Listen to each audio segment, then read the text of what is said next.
7h58, 91 minutos, é programa de cultura, entretenimento e jornalismo. Rubens Hering, ele é candidato ao Senado pelo PV. Novamente, obrigada pela sua presença aqui no 91 minutos, candidato. Pois não.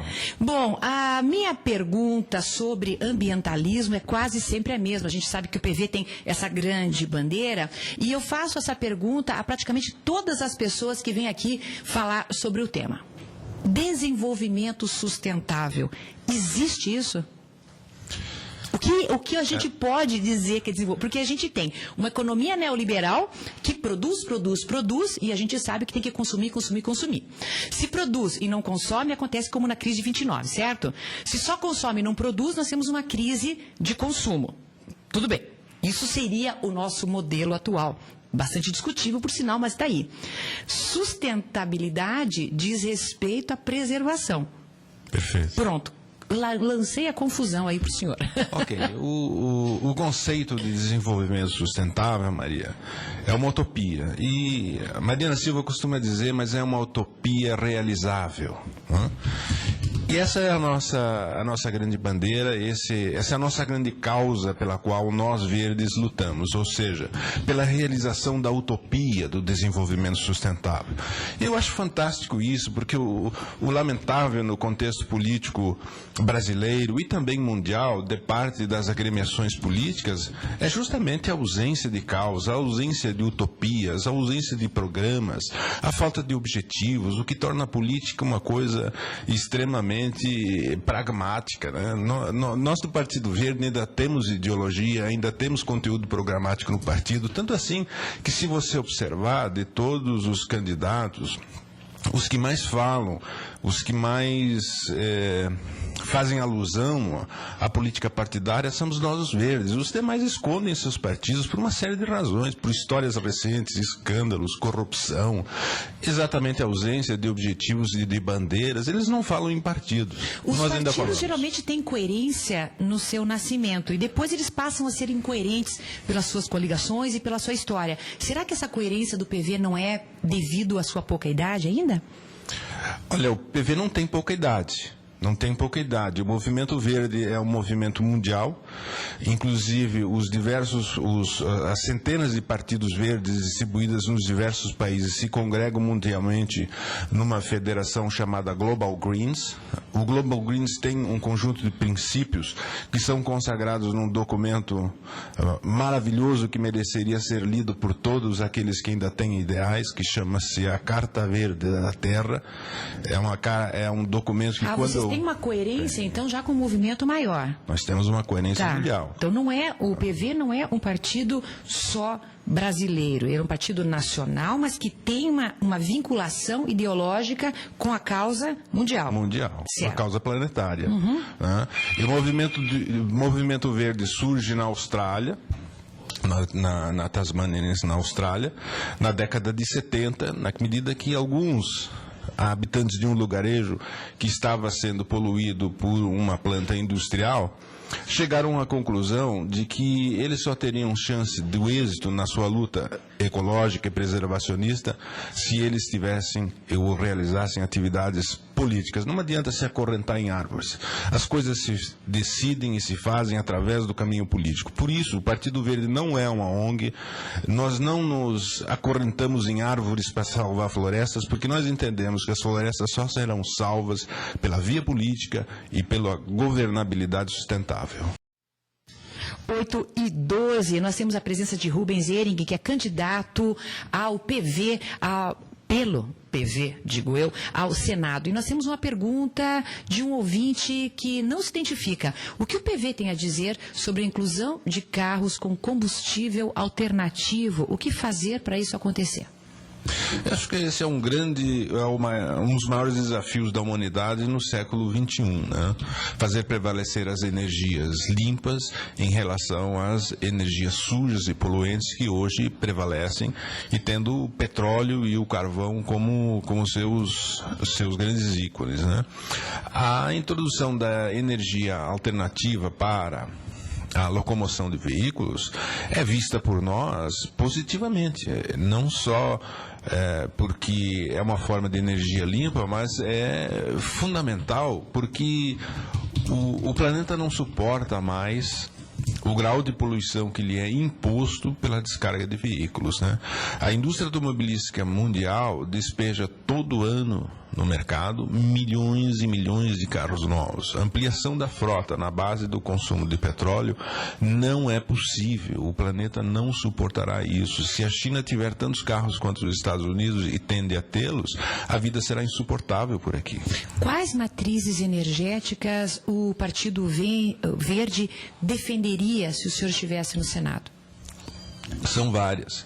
A energia eólica, que é a energia dos ventos, né, é uma forma de energia que tem se mostrado economicamente viável.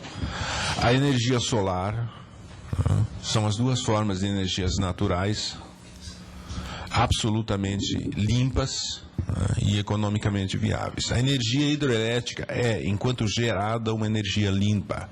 Porém, a construção das grandes hidroelétricas tem impactos ambientais enormes, né? Então, a construção da energia das hidroelétricas passam por projetos que têm que ser qualificados do ponto de vista da sua sustentabilidade. Ou seja, o impacto ambiental de uma grande usina hidrelétrica é altamente danoso no início. Depois que ela está construída, a energia é limpa, né? Mas há que se considerar o aspecto do impacto ambiental de sua construção. E como o Partido Verde vê a questão da Amazônia? Com muita preocupação. A Amazônia vem sendo, há muitas décadas, principalmente na segunda metade do século XX, devastada, num grau intenso, né, num grau altamente crescente. Nos últimos anos tem se notado um decréscimo no nível de queimadas e devastação da Amazônia, e deve-se isso a um trabalho realizado com muito afinco pela então ministra do Meio Ambiente, hoje nossa candidata à presidência da República, Marina Silva, mas a gente defende para a Amazônia uma solução um pouco mais radical em função do passivo que já foi gerado, ou seja... O que é? Não cortar mais nada? Não basta diminuir e continuar fazendo. É preciso haver uma moratória, é preciso haver uma parada para reavaliar e ver o que se pode fazer e daí em diante, o que for feito, que seja feita de forma sustentável, porque atualmente, embora o ritmo tenha decrescido, não há sustentabilidade no que se faz na Amazônia. Isso inclui uma atividade de fiscalização que já deveria existir, mas não existe, né? As atividades de fiscalização têm sido aprimoradas principalmente com a tecnologia de via satélites, né? Em que se consegue a tempo real saber onde, quanto e de que intensidade são as queimadas e ao desmatamento da Amazônia. Mas não basta saber, é preciso agir. Quer dizer, entre o saber e o agir ainda há uma distância grande e a Amazônia, infelizmente, continua virando pasto. Nosso ouvinte Carlos pergunta, por que sair candidato? Rubens Ehring terá suas razões pessoais para sair candidato ao Senado?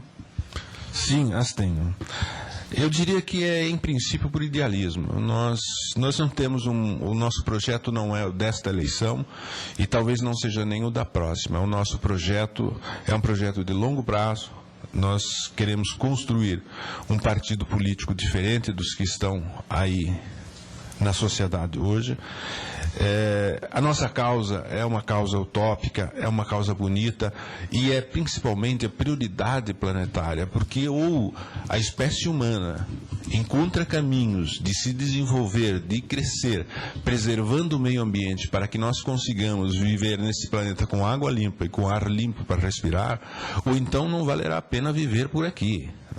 Então este caminho tem que ser encontrado e tem que ser trilhado. Essa é a nossa grande utopia e eu sou candidato por essa causa, portanto sou um candidato antes de tudo idealista, sabendo que hoje, se não for bem sucedido nas eleições, terá sido bem sucedido na sua intenção, que é aquela de marcar a presença do PV, é isso? Sem sombra de dúvida. Eu, quando era ainda no mês de maio, quer dizer, no período pré-eleitoral, em que eu tinha sérias dúvidas e tinha um drama pessoal de sair ou não sair candidato, eu fui convencido a sair pela Marina Silva.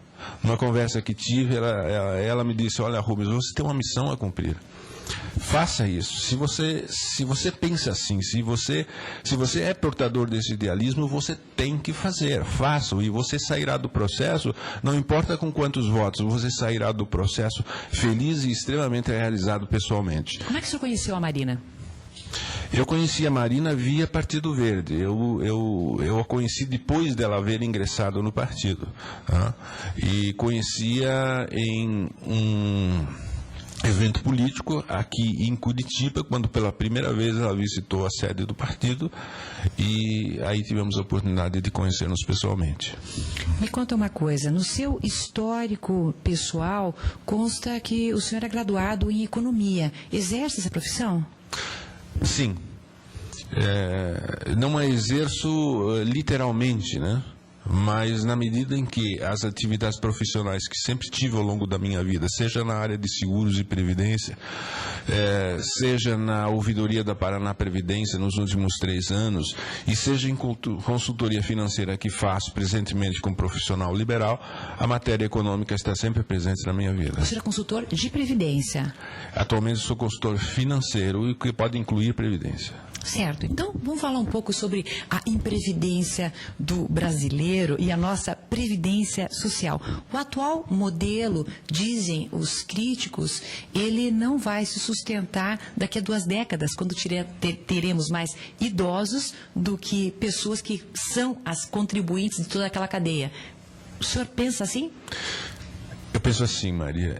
Veja, mais uma vez entramos no tema e na terminologia sustentável. A previdência não é sustentável. As pessoas às vezes acham que quando se fala de sustentabilidade, se fala só de meio ambiente. Não é isso. No nosso caso, nós não somos o partido de uma tecla só, nós não tocamos o samba de uma nota só. A sustentabilidade inclui o econômico, o social e o ambiental, né? Voltando especificamente à pergunta, a questão de previdência, o modelo previdenciário brasileiro não é sustentável. Ele carece de reforma, o Brasil precisa urgentemente de uma reforma previdenciária, porque projetado para o futuro, a atual relação de contribuições e benefícios para a previdência social não estabelece o equilíbrio econômico-financeiro dela. O ônus do Tesouro Nacional para sustentar o déficit previdenciário, ou seja, a insuficiência de recursos, notadamente no que diz respeito ao funcionalismo público da União, dos estados, dos municípios, enfim, de todos os poderes públicos, carece de uma reforma previdenciária que, lamentavelmente, não foi feita nem nos últimos 8 anos de Lula e tampouco nos últimos 8 anos de FHC. O candidato Rubens Ehring também está na internet. O senhor tuita? É o senhor mesmo quem tuita? Não. Eu sou sincero em responder a você que eu não tenho tempo e me considero sem habilidade para twittar. Então, as minhas respostas do Twitter são feitas por mim, eu dito o texto, mas são feitas por minha assessoria. Tá certo. twitter.com/Rubens Ehring. Você pode twittar com o candidato também. www.rubensehring.com. Esse é o seu site. Sim. Obrigada pela sua presença e a última pergunta de sempre. Qual o seu número? 430. 430, tá ótimo. Obrigada pela presença aqui. Falei com Rubens Ehring, candidato pelo PV ao Senado.